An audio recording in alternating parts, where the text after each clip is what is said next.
Hello student, स्वागत है आप सभी का हमारे चैनल में। आज के वीडियो लेक्चर के अंतर्गत हम स्टडी करने वाले हैं यूनिट 4 केमिकल काइनेटिक्स, रासायनिक बलगतिकी के बारे में।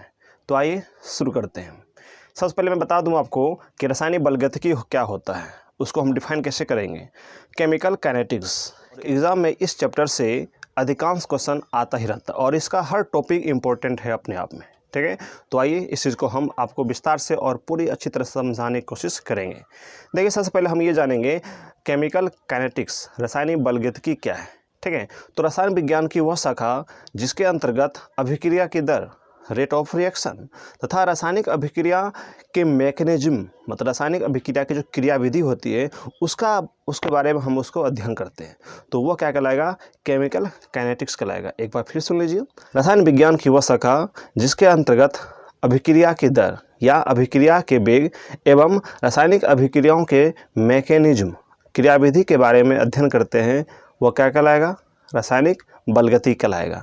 अब जैसे हम बात करते हैं, कुछ एग्जाम्पल ले लेते हैं। जैसे कहते हैं लोहा में जंग लगना, भोजन का नष्ट होना, धरती के अंदर कोयले का निर्माण होना या मिट्टी के क्षरण होना, या जैसे सोडियम को हम वाटर के साथ रिएक्शन कराते हैं, ठीक है, तो विस्फोट होता है। मतलब सोडियम जल के साथ रिएक्शन करता है, तुरंत ही मतलब उसमें से एक समझिए धमाका आवाज़ होता है। तो इस सारे रिएक्शन में कुछ न कुछ एक ऐसी अभिक्रिया भी होती है जो बहुत फास्ट होता है, कुछ ऐसी अभिक्रिया होती है जो बहुत स्लो गति से होती है, और कुछ ऐसी होती है जो मंद गति से होती है, मतलब मॉडरेट होता है। तो अगर अभिक्रिया बहुत फास्ट गति से संपन्न होती है, ध्यान सुनिएगा, अगर रासायनिक अभिक्रिया बहुत ही फास्ट होती है तो उसका दर ज्ञात करना असंभव होता है, मतलब उसका रेट ऑफ रिएक्शन को ज्ञात आप नहीं कर सकते हैं। अगर कोई अभिक्रिया बहुत ही स्लो गति से हो रही है, जैसे कहते हैं लोहा में जंग लगना या कोयले का धरती के अंदर बनना, ठीक है, या मिट्टी के क्षरण होना, तो ये सब अभिक्रिया जो है बहुत ही स्लो गति से संपन्न होती है और इसका हम रेट ऑफ रिएक्शन भी हम डिटरमाइन नहीं कर पाएंगे। तो किस प्रकार की अभिक्रिया का हम रेट ऑफ रिएक्शन को हम निर्धारित कर सकते हैं, माप सकते हैं? तो वह अभिक्रिया है मॉडरेट रिएक्शन, मतलब मृदु अभिक्रिया, जिसको हम बोलते हैं मंद अभिक्रिया। तो मंद अभिक्रिया का ही हम रेट ऑफ रिएक्शन आसानी से ज्ञात कर सकते हैं। तो आइए इस चीज़ को हम समझाने की कोशिश करते हैं, और बोर्ड पे हम इसलिए लिख दिए हैं ताकि वीडियो का लेंथ बढ़ा ना हो और आपको समझने में सहायता हो, और आप इसको क्लास नोट्स अपने घर पर अपने कॉपी पर तैयार कर सकते हैं।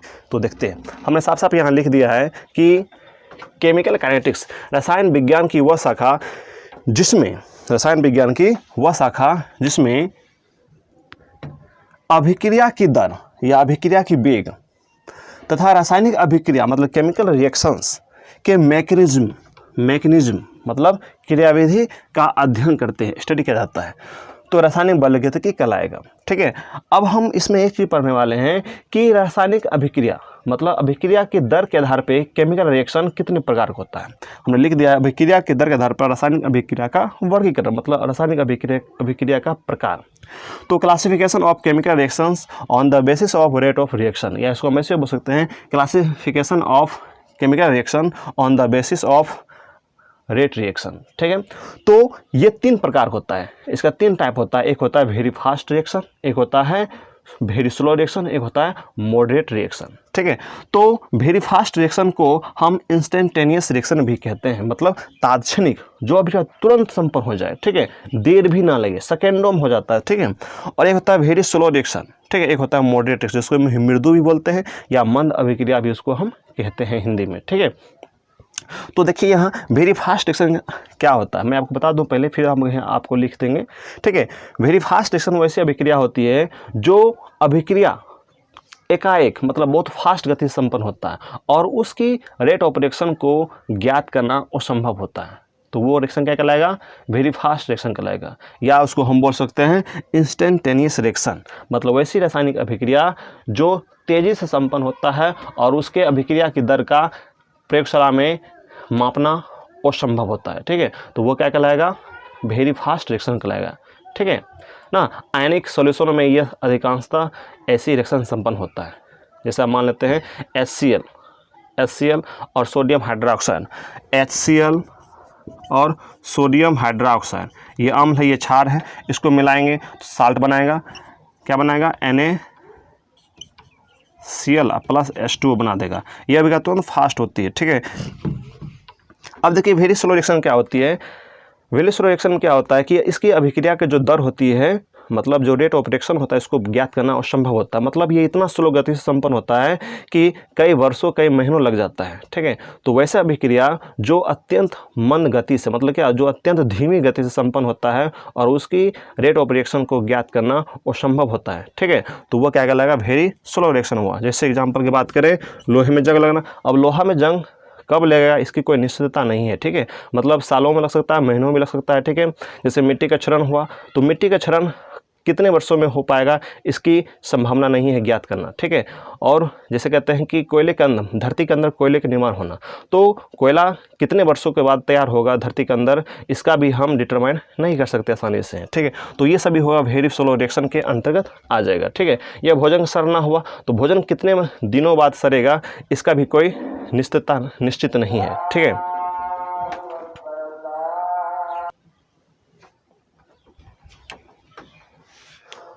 मॉडरेट रिएक्शन, मृदु अभिक्रिया, या उसको हम बोलते हैं मंद अभिक्रिया बोलते हैं। तो वैसा केमिकल रिएक्शन जो सीमित गति से संपन्न होती है और उसकी अभिक्रिया की दर को मापना संभव होता है।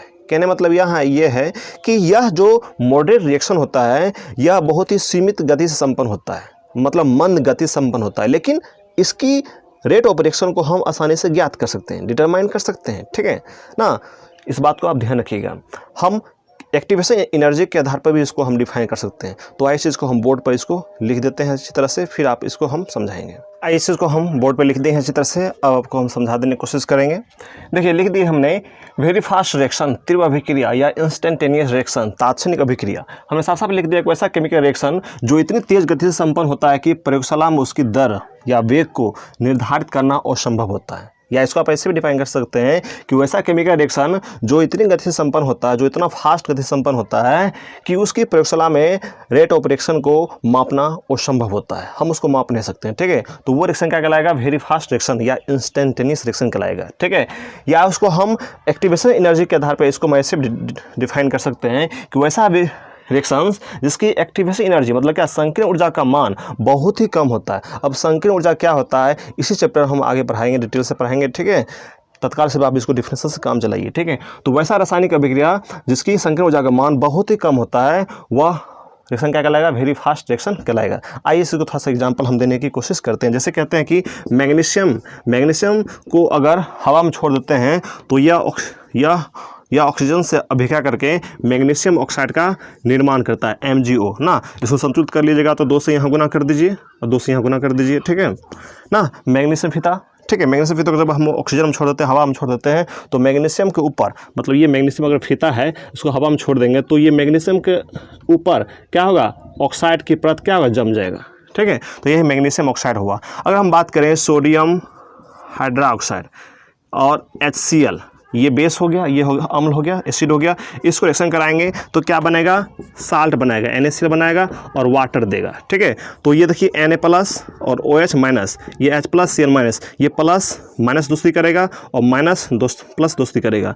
बन गया क्या, NaCl बन गया ना, ठीक है, और जल बन के निकल गया। तो ये बहुत अभिक्रिया जो होती है बहुत फास्ट गति से संपन्न होता है। उसी तरह अगर हम बात करें कि HN3 ना, HN3 के नाइट्रिक एसिड हो गया। नाइट्रिक एसिड को अगर हम पोटासियम हाइड्रोक्साइड के साथ रिएक्शन करते हैं तो क्या होता है,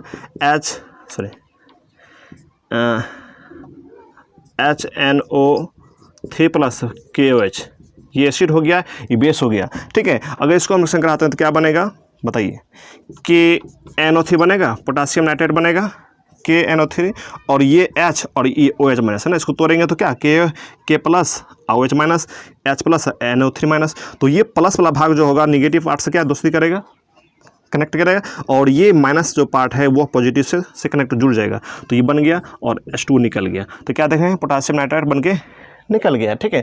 तो ये अभिक्रिया बहुत ही फास्ट गति से संपन्न होती है। उसी तरह अगर हम और अभिक्रिया लेने की कोशिश करें, जैसे मान लेते हैं कि सोडियम क्लोराइड का जलीय घोल और सिल्वर नाइट्रेट का जलीय घोल को अगर हम आपस में मिलाएंगे तो देखते हैं क्या कि एक सिल्वर क्लोराइड का अवक्षेप प्राप्त होता है जो नीचे बैठा हुआ रहता है। तो देखिए NaCl प्लस AgNO3, NaCl क्या देख रहे हैं, ये सोडियम प्लस, ये पॉजिटिव पार्ट होता है और ये नेगेटिव पार्ट होता है, मतलब सोडियम कैटायन और क्लोरीन एनायन। और इसी तरह ये क्या होगा, सिल्वर नाइट्रेट में ये Ag+ और ये भाग क्या होगा, नेगेटिव पार्ट होगा। अब कैसे इसको कंपाउंड बनाएंगे, देखिए समझ लीजिए, पॉजिटिव नेगेटिव से दोस्ती करेगा, नेगेटिव पॉजिटिव से दोस्ती करेगा, मतलब ये जो होगा ये जुड़ जाएगा, किसके साथ जुड़ जाएगा, इसके साथ NO3 के साथ जुड़ जाएगा, और Ag जो होगा ये Cl के साथ कनेक्ट हो जाएगा। तो क्या बन जाएगा, AgCl और प्लस NaNO3 बन के निकल जाएगा। मतलब क्या, सिल्वर क्लोराइड का यहाँ जो बनेगा, मतलब सिल्वर क्लोराइड जो तैयार होगा वह एक अपक्षेप के रूप में प्राप्त होगा, मतलब ये अपक्षेप का निर्माण करेगा, अपक्षेप का निर्माण करेगा, और ये बीकर के नीचे बैठ जाता है। ठीक है, तो ये सारी जितना अभिक्रियाएं होती हैं ये बहुत ही फास्ट गति से संपन्न होती है। अब आइए इस चीज़ को समझाने की कोशिश करते हैं कि वेरी स्लो रिएक्शन क्या होती है। स्लो रिएक्शन के बारे में हमने बोर्ड पर लिख दिया है, आइए इसको समझने की कोशिश करते हैं। देखिए हमने साफ साफ लिख दिया है, वैसा केमिकल रिएक्शन जो इतनी मंद गति से, मतलब इतनी धीमी गति से संपन्न होती है कि प्रयोगशाला में उसकी दर अर्थात वेग को निर्धारित करना वो संभव होता है। कहने मतलब यहाँ ये है कि वैसा केमिकल रिएक्शन जो इतनी धीमी गति से संपन्न होगा कि उसकी रेट ऑफ रिएक्शन को हम प्रयोगशाला में डिटरमाइन, मतलब उसको माप नहीं सकते हैं। ठीक है, तो वो रिएक्शन क्या कहलाएगा, वेरी स्लो रिएक्शन कहलाएगा। ठीक है, या उसको हम एक्टिवेशन एनर्जी के आधार पर इसको ऐसा भी डिफाइन कर सकते हैं कि वैसा रासायनिक अभिक्रिया जिसकी संकीर्ण ऊर्जा का मान बहुत ही ज़्यादा होता है, मतलब बहुत ही अधिक होता है। ठीक है, वह क्या कहलाएगा, वेरी स्लो रिएक्शन कहलाएगा। अब एग्जाम्पल की बात करें तो एग्जाम्पल में जैसे लोहे में जंग लगना, तो लोहे में जंग बहुत महीनों बहुत वर्षों के बाद लगता है। ठीक है, तो इसका हम डिटरमाइन नहीं कर सकते। तो फर्स्ट हो गया लोहे में जंग का लगना, दूसरा हो गया मिट्टी का क्षरण होना। अब देखिए मिट्टी का क्षरण बोलो या मिट्टी का नष्ट होना। ठीक है, तो मिट्टी का नष्ट होना या मिट्टी का क्षरण होना ये बहुत वर्षों लग सकता है। ठीक है, तो इसका हम रेट ऑफ रिएक्शन नहीं ज्ञात कर सकते हैं। ठीक है, प्रयोगशाला में। अब देखिए जैसे मान लीजिए धरती के अंदर कोयले का निर्माण होना, तो कोयला कितने वर्षों के बाद बनेगा इसको भी हम माप नहीं सकते हैं। ठीक है, तो धरती के अंदर कोयले का निर्माण होना, ये सारे जो एग्जाम्पल जो है सब इसके अंतर्गत ये आएगा। ठीक है, उसी तरह जैसे भोजन का नष्ट होना, भोजन का नष्ट होना, तो भोजन कितने दिनों बाद नष्ट होगा इसको भी डिटरमाइन हम नहीं कर सकते आसानी से। ठीक है, तो इस बात को आप ध्यान रखिएगा। अब हम बात करें, जैसे कहते हैं कि एक थोड़ा केमिकल रिएक्शन ले लेते हैं, जैसे हम बात करें H2 और O2, ये भी गैस, ये भी गैस। क्या H2 और O2 को हम H2 गैस में हाइड्रोजन गैस और ऑक्सीजन गैस को दोनों को अगर हम एक सिलेंडर में पैक कर दें तो आसानी से क्या वो जल बनेगा? जल बनने में बहुत वर्षों लग जाएगा। ठीक है, लेकिन अगर वही हम बात करें इसका हम इलेक्ट्रिक स्पार्क दें, मतलब धारा प्रवाहित करें, इलेक्ट्रिक स्पार्क हम दें तो क्या होगा, ये वाटर आसानी से बना देगा, जल बन जाएगा। ठीक है, तो इसको संतुलित कर लीजिए, 2 से यहाँ गुना कीजिए और 2 से यहाँ आप गुना कर लीजिए तो हो गया। ठीक है, मॉडरेट रिएक्शन, मृदु रिएक्शन, मृदु अभिक्रिया या मंद अभिक्रिया भी बोलते हैं इसको। हमने साफ साफ इस चीज़ को भी यहाँ लिख दिए हैं कि वैसा केमिकल रिएक्शन जो सीमित गति से, मतलब क्या, बहुत ही मंद गति से, बहुत ही कंट्रोल रूप से, ठीक है ना, तो वैसा केमिकल रिएक्शन जो सीमित गति से संपन्न होती है तथा इसकी गति अर्थात इसकी वेग को आसानी से मापी जा सकती है। आप ऐसे बोल सकते हैं कि वैसा रासायनिक अभिक्रिया, वैसा केमिकल रिएक्शन जो मंद गति से संपन्न होता है और उसकी अभिक्रिया की दर को प्रयोगशाला में मापा जा सकता है।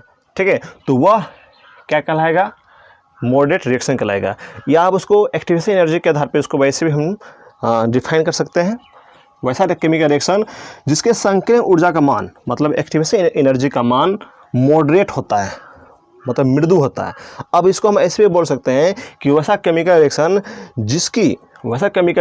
जिसके संकीर्ण ऊर्जा का मान वेरी फास्ट रिएक्शन और वेरी स्लो रिएक्शन के बीच होता है, उसके मध्य होता है। ठीक है ना, आप पढ़ चुके हैं वेरी फास्ट रिएक्शन और वेरी स्लो रिएक्शन, उस दोनों के बीच का जो वैल्यू होगा ना, वही होगा क्या, मॉडरेट रिएक्शन होगा। ठीक है, इस बात को ध्यान रखिए, मतलब वैसा रिएक्शन जिसके संकीर्ण ऊर्जा का जो मान होती है वह वेरी फास्ट रिएक्शन और वेरी स्लो रिएक्शन के बीच होता है, तो वो रिएक्शन क्या कहलाएगा, मॉडरेट रिएक्शन कहलाएगा। ठीक है, इस चीज़ को हम आपको समझा चुके हैं। ठीक है, मतलब मॉडरेट रिएक्शन कि मॉडरेट रिएक्शन का जो वेलोसिटी होगा, मतलब रेट ऑफ रिएक्शन होगा, उसको हम आसानी से डिटरमाइन कर सकते हैं, उसको अच्छी तरह से उसको हम माप सकते हैं, ज्ञात कर सकते हैं, ठीक है। और इस बात को आप अच्छी तरह से याद रखिएगा कि वेरी स्लो रिएक्शन और वेरी फास्ट रिएक्शन का हम डिटरमाइन नहीं कर सकते हैं, ठीक है, लेकिन मॉडरेट रिएक्शन का हम आसानी से रेट ऑफ रिएक्शन को माप सकते हैं, ठीक है। चलिए इस चीज़ को कुछ एग्जांपल देख लेते हैं। जैसे हम बात करें फर्स्ट एग्जांपल का, जैसे अमोनिया गैस का निर्माण, ठीक है। तो नाइट्रोजन गैस और हाइड्रोजन गैस, नाइट्रोजन गैस और हाइड्रोजन गैस के मिलने से क्या बनता है, अमोनिया गैस का निर्माण होता है। बस इस बात समझ रहे हैं ना। तो जब इसको 250 एटीएम, मतलब 250 एटीएम के आसपास, एटमॉस्फेरिक प्रेशर के आसपास, और 723 केल्विन टेम्परेचर के आसपास जब उसको हम कैटलिस्ट की उपस्थिति में, या कैटेलिस्ट मतलब क्या, उत्प्रेरक, कैटलिस्ट मतलब उत्प्रेरक, उत्प्रेरक क्या है इसको भी आगे हम पढ़ाएंगे, ठीक है। तो जब नाइट्रोजन गैस को और हाइड्रोजन गैस को 250 एटीएम और 723 केल्विन, मतलब उतना टेम्परेचर पर, और किसी कैटलिस्ट कौन सा, जैसे यहाँ कैटलिस्ट लोहा की हम बात करें, ठीक है, तो यहाँ कैटलिस्ट की उपस्थिति के साथ जब इसको अभिक्रिया करा जाता है तो अमोनिया गैस का निर्माण होता है। आप हैबर विधि में पढ़ेंगे, ठीक है, ठीक है, इस चीज़ को हम आपको पढ़ाएंगे वहाँ, हैबर विधि में अमोनिया गैस कैसा निर्माण होता है। तो आप इतना ध्यान रखिए कि जब नाइट्रोजन गैस को और हाइड्रोजन गैस को हम 250 एटीएम और 723 केल्विन पर किसी उत्प्रेरक, मतलब क्या, लोहा उत्प्रेरक की उपस्थिति में जब इसको अभिक्रिया कराते हैं तो यह अमोनिया गैस का निर्माण होता है। और यह अभिक्रिया जो होता है क्या कहते हैं उसको, उत्क्रमणीय अभिक्रिया होता है, मतलब कि दोनों तरफ अभिक्रिया संपन्न होगा, ठीक है। दोनों तरफ अभिक्रिया संपन्न होने के लिए साइन क्या होता है, इस तरह से होता है, ठीक है। अब इस चीज़ को हम उतना नहीं दिखा रहे हैं। चलिए अगला एग्जाम्पल की हम बात करें, जैसे कहते हैं ईस्टर ना, ईस्टर हुआ या स्टार्च का डिकम्पोजिशन, तो सॉरी हाइड्रोलाइसिस, तो हाइड्रोलाइसिस ऑफ ईस्टर और starch, hydrolysis of Easter and starch, Easter का जलांशन मतलब जल अपघटन, तो ईस्टर CH3COO C2H5, ये ईस्टर हो गया। ईस्टर का फंक्शनल ग्रुप क्या होता है, COO होता है, इस बात को आप याद रखिएगा। चलिए इसमें हम R भी लगा सकते हैं, एल्काइल ग्रुप। जब ईस्टर को हम जलांशन कराएंगे, मतलब जल की उपस्थिति में इसको रिएक्शन कराएंगे, किसके साथ, हम इसमें एक अम्ल लेंगे, अम्ल की उपस्थिति के साथ, मतलब डाइल्यूट H+, हम ऐसे लिख सकते हैं HCl ना। तो जब ईस्टर को जलांशन किया जाता है तो यह जल अपघटित होकर क्या देगा, देखिए इसको हम तोड़ के समझा रहे हैं, H2O को H+OH- लिख सकते हैं आसानी से, ठीक है। अब देखिए ये इतना पार्ट जो होगा, ये नेगेटिव पार्ट, ये पॉजिटिव, ये ये H+ जो होगा ये इतने एक साथ बाहर निकल जाएगा, ठीक है। तो क्या बना लेगा, CH3COOH, मतलब एसिटिक एसिड का निर्माण करेगा। कैसे, देखिए कैसे कैसे रिएक्शन में यही समझना पड़ता है ना, कैसे कैसे निकल रहा है। और ये जो C2H5 जो है ये किसके साथ, OH के साथ बाहर निकल जाएगा, ठीक है। तो क्या निकल गया, C2H5OH, मतलब इथाइल अल्कोहल बन के यह बाहर निकल जाता है, ठीक है। इस बात को आप अच्छी तरह से समझ गए होंगे, ठीक है। बहुत गर्मी आज है। अब देखिए स्टार्च का हाइड्रोलाइसिस, C6H10O5 H2O। जब स्टार्च को हम हाइड्रोलाइसिस कराएंगे, जल अपघटन कराएंगे, तो वो माल्टोज का निर्माण करेगा। क्या करेगा, माल्टोज का निर्माण करेगा। तो माल्टोज का होता है C12H22OA11, यही इसका फॉर्मूला होता है। इस बात को ध्यान रखिएगा, यही इसका नाम है, माल्टोज होता है, ठीक है। हमने बहुत सारे एग्जाम्पल आपको हम दे दिए हैं इस तरह, इस जगह आपको। अब इसको हम एक एग्जाम्पल और ले लेते हैं, जैसे कहते हैं H2 और I2। अब हाइड्रोजन गैस और आयोडीन गैस ना, तो जब इस दोनों को हम मिलाते हैं तो क्या बनता है, हाइड्रोजन आयोडाइड का निर्माण होता है। तो हाइड्रोजन आयोडाइड का निर्माण हो गया, 2 से यहाँ गुना कर दीजिएगा तो ये संतुलित अभिक्रिया हो जाएगी। तो क्या देख रहे हैं हम, यहाँ कुछ एग्जाम्पल ऐसे यहाँ ले लेते हैं, ठीक है। तो हमने यहाँ देखा कि ये जो अमोनिया गैस का निर्माण हुआ या फिर ईस्टर का या स्टार्च का जो जल अपघटन हुआ है, ठीक है, या फिर हम हाइड्रोजन आयोडाइड का जो निर्माण किए, यह अभिक्रिया जो होती है मंद गति संपन्न होता है और इसकी अभिक्रिया की दर को हम आसानी से प्रयोगशाला में माप सकते हैं, अर्थात इसके रेट ऑफ रिएक्शन को हम डिटरमाइन कर सकते हैं। आशा करता हूँ कि आप इसको समझने में किसी प्रकार की दिक्कत नहीं हुई होगी। तो बस आज भर के लिए इतना ही। अगले वीडियो लेक्चर के अंतर्गत हम फिर मिलेंगे। अगर आपको ये वीडियो पसंद आया हो, अगर आप इस चैनल पर नए आए हैं तो प्लीज़ हमारे चैनल को सब्सक्राइब कीजिएगा और बेल आइकन को प्रेस कीजिएगा और अपने फ्रेंड्स के बीच और शेयर कीजिएगा। Thank you, God bless you. और कमेंट बॉक्स में ज़रूर कुछ पूछिएगा, अपनी राय दीजिएगा। मिलते हैं अगले वीडियो लेक्चर में। Bye bye.